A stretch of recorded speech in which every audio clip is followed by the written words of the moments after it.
Please welcome to the stage David Vélez, founder and CEO, Nubank. David. David Vélez. David Vélez. David Vélez. David Vélez. David. Today, you founded Nubank. David Vélez. David Vélez. David Vélez. Welcome David Vélez. He is the founder and CEO of Nubank, The world's largest digital bank with over 50 million customers, valued at almost $30 billion. What and how? The illusion of innocence. Why David Vélez proves there are no ethical billionaires. You hear the phrase all the time, usually in arguments about taxes or poverty or corporate power. Someone says, there is no such thing as an ethical billionaire, and half the room nods while the other half rolls their eyes. The eye rollers think it's just a slogan. They say, what about the self-made man? What about the people who built something from nothing? Are we supposed to punish success now? I get why they say that. I really do. Because when you just hear the slogan, it sounds abstract. It sounds like a personal attack on people you don't know. But I don't want you to think of it as a slogan. I want you to think of it as a forensic investigation. And that is why I am creating this series.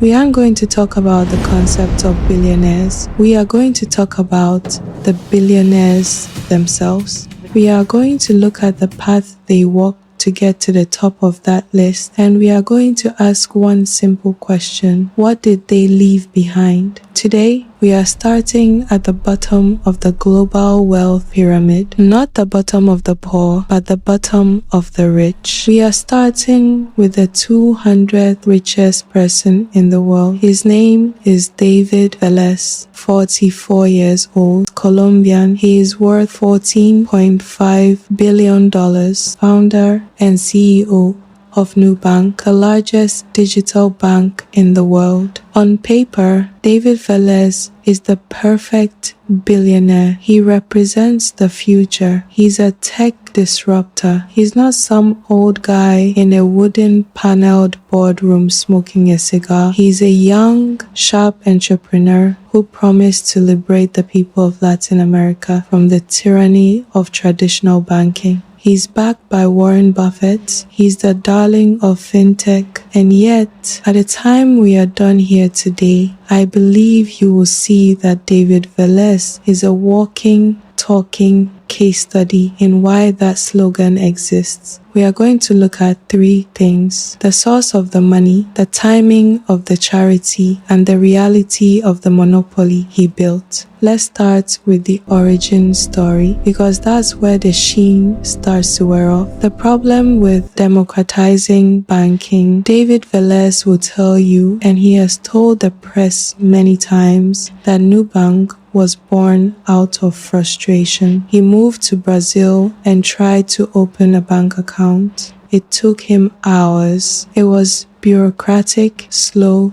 and expensive. He looked at the Brazilian people and saw that they were being crushed by outrageous fees and terrible service. So he built a solution. He built a digital bank with no branches, no paper, and low fees. It sounds noble, right?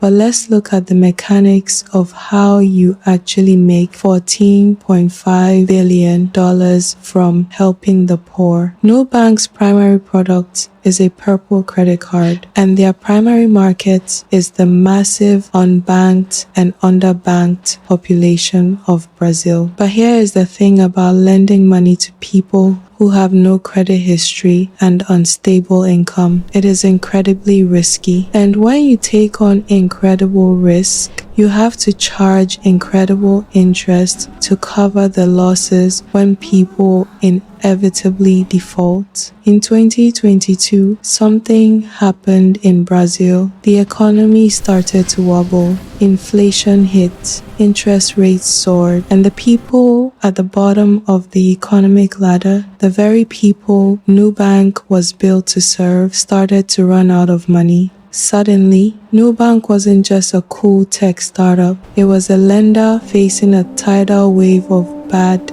debt. Investors panicked. The stock which had soared after its IPO, crashed 64% from its peak. At one point, the bank erased about $35 billion in market value. Now, when a bank faces that kind of crisis, you look to the leadership, you look to the billionaire in charge, and this is where the shady part starts to creep in, the compensation question.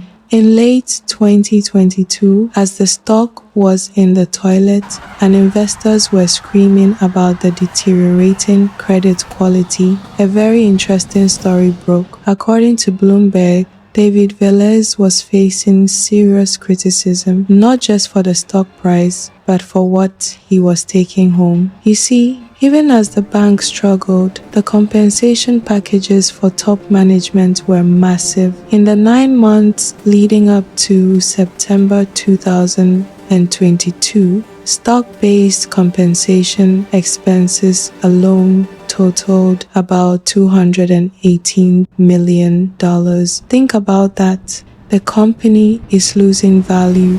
The customers are defaulting, but the founders are taking home $250 million in stock payouts. The criticism got so loud, so uncomfortable, that Velez had to do something. So, in November 2022, he announced that he was scrapping his stock compensation. He said he was giving it up. The headlines were glowing. Nubank's billionaire CEO scraps stock compensation after wrote, Bloomberg reported. It looked like a noble sacrifice.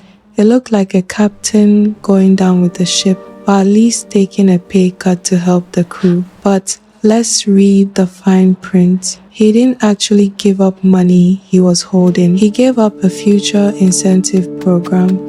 According to the filing, the move was expected to bring savings of $365 million over 7 years. Now, do the math with me. $365 million over 7 years is about $52 million a year. That's a lot of money to you and me, sure. But remember, this man is worth $14.5 billion. He wasn't going hungry. More importantly, why did he do it? Was it for the company or was it for the stock price? Analysts at Itaú BBA admitted the decision boosted their forecast for Nubank's net profits by 15%. Bradesco BBI analysts said it brought cost relief. Velez didn't sacrifice his dinner to save the company. He restructured his pay to make the balance sheet look better to Wall Street. He took the criticism and turned it into a financial engineering move. It was a pivot, but that's just boardroom stuff. That's just corporate maneuvering. Let's talk about the money that actually left his pocket, the great stock sale. In August 2023, David Vélez did something interesting. He sold a chunk of his stock, a lot of stock. According to reports, he sold 25 million shares valued at approximately $191 million. Now, selling stock is normal. Billionaires do it all the time to diversify or to pay for their lifestyles. But the timing and the reason here are fascinating. The sale happened on August 16, 2023. It was the day after Nubank reported its second quarter earnings, and the earnings were good. In fact, they beat analyst expectations. So the stock was up and he sold. But here's the kicker. The official reason given for the sale was philanthropy. Yes, a spokesman said the proceeds would go to his charitable activities. Velez himself has pledged to give away most of his wealth in his lifetime. Now, I want you to listen closely. I'm not here to say philanthropy is bad. Giving giving money to help people is good, but we have to look at the architecture of it. He sold $191 million in stock. The next day, the stock price dropped 3.41%. Massive sales like that signal to the market that the founder is cashing out. Creates selling pressure. So here is the paradox. If you are truly committed to the mission, if you truly believe the hype that you are democratizing banking and changing the world, why are you selling at the first good news? Why not hold? Because the reality is you cash out when you can, you take the money off the table, you move it from the volatile stock market into a foundation. And this is the critical part about the ethical billionaire argument. A foundation is a tax shelter. It is a vehicle that allows you to control vast sums of money, pay less in capital gains taxes, and maintain influence over society. It is wealth preservation disguised as altruism. Velez is selling stock to fund his charity, but by selling that stock, he is signaling that the real wealth isn't in the bank he built. It's in the foundation he is creating. He is securing his legacy. Meanwhile, the everyday investors who bought Nubank because they believed in the mission are left holding the bag when the founder sells and the stock dips. The Warren Buffett connection. And let's not forget who backed this operation. One of Nubank's biggest investors is Berkshire Hathaway. Now, Warren Buffett is famous for saying his favorite holding period is forever. He's also famous for saying that the rich should pay more taxes. He signed the Giving Pledge. He is the godfather of ethical capitalism. But Berkshire invested in Nubank.